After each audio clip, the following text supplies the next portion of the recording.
నా పిల్లల దగ్గరికి తీసుకుని వెళ్ళరా. విసలన్న అన్నాడు, అన్న ఇన్ఫెక్షన్స్ ఉంటాయి, మీరు బాగైన తర్వాత వెళ్తారు కదా, 4 రోజుల తర్వాత మీరు క్లాస్కి వెళ్దురు అన్నా. అట్లా అంటే 2 కళ్ళల్లో నీళ్లు కార్చాడు.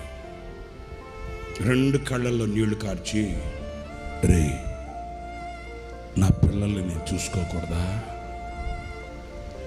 నా పిల్లల్ని నేను చూడాలరా, నా పిల్లల్ని నేను చూడాలరా.